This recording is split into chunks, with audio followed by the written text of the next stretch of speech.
Bonsoir Ange. Bonsoir Thérèse. On va poursuivre avec notre série d'entretiens consacrés à la prédestination. Avec plaisir, sujet important.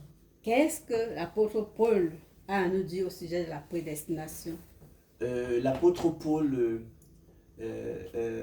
comme tout d'ailleurs, toutes les figures typiques que nous avons abordées depuis le début de notre série d'entretiens consacrés à la prédestination, a lui aussi beaucoup à nous dire au sujet de la prédestination. L'apôtre Paul avait été mis à part, dira-t-il, dès le sein maternel, par la grâce de Dieu, non en raison d'une excellence particulière, en lui.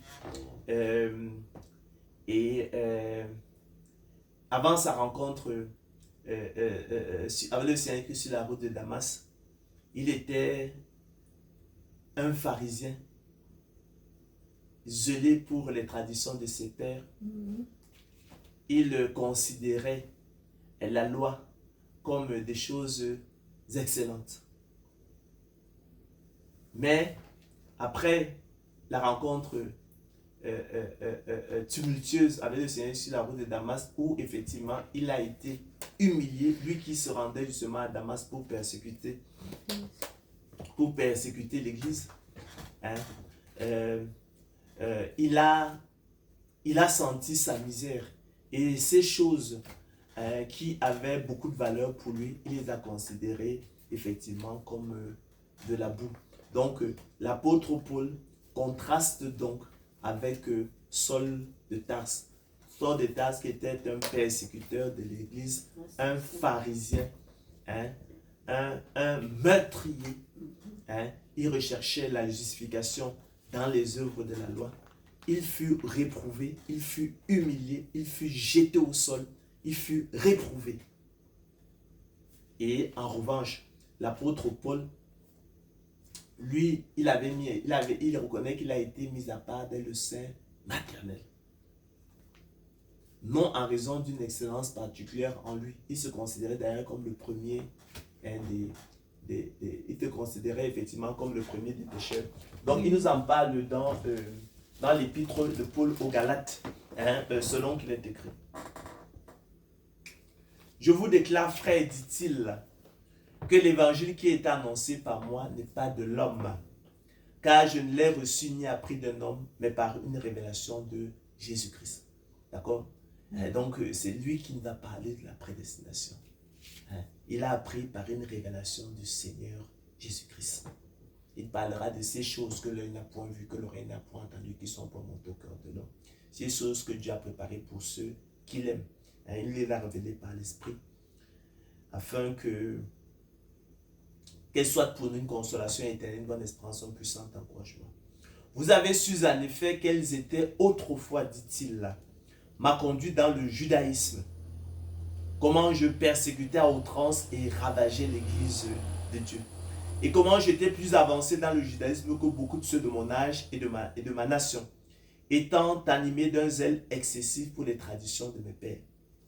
Mais lorsqu'il plut à celui qui m'avait mis à part dès le sein de ma mère, mis à part dès le sein de sa mère, c'est ça qu'on appelle la prédestination, avant la fondation du monde, avant sa naissance. Et qui m'a appelé par sa grâce, par la grâce de Dieu, de révéler en moi son Fils, afin que je l'annonçasse parmi les païens. Aussitôt je ne consultais ni la chair, ni le sang. Et je montai point à Jérusalem vers ceux qui furent apôtres avant moi, mais je partis pour l'Arabie. Dans son épître aux Philippiens,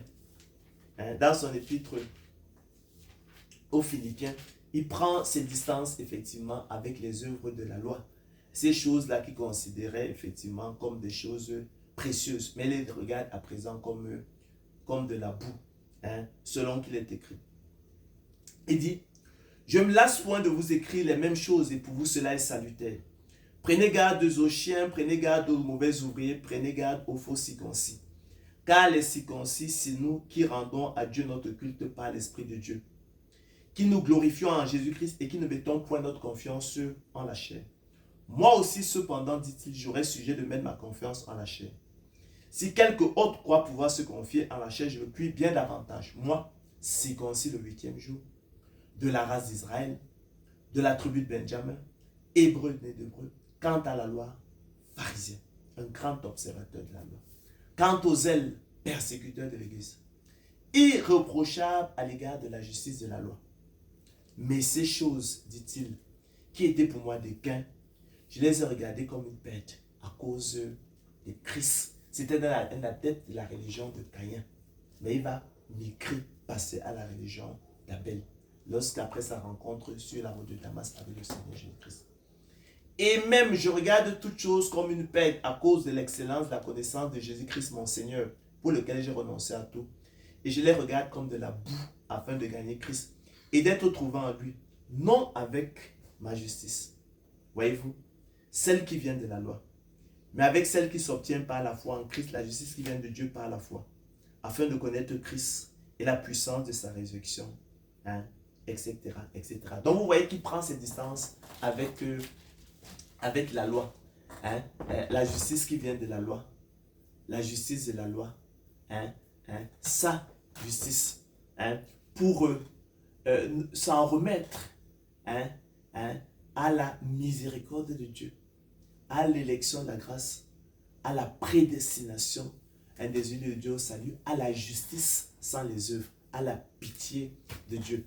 Donc, l'apôtre Paul, lui également, Thérèse nous parle donc de la justice sans les œuvres, qui, elle, procède de la prédestination. Il nous parle effectivement de la prédestination des élus de Dieu au salut, lui qui effectivement avait été mis à part dès le sein maternel avant même sa naissance. Ça nous rappelle effectivement notre élection dès avant la fondation du monde, nous en raison d'une excellence particulière. Nous avons vu d'où il venait à travers effectivement le parcours de Saul de Tarse qui était gêné pour les traditions de ses pères. Mais la religion de Caïn, comme nous l'avons vu, a été réprouvée, désapprouvée par l'Éternel sur la route de Damas où effectivement il a été humilié.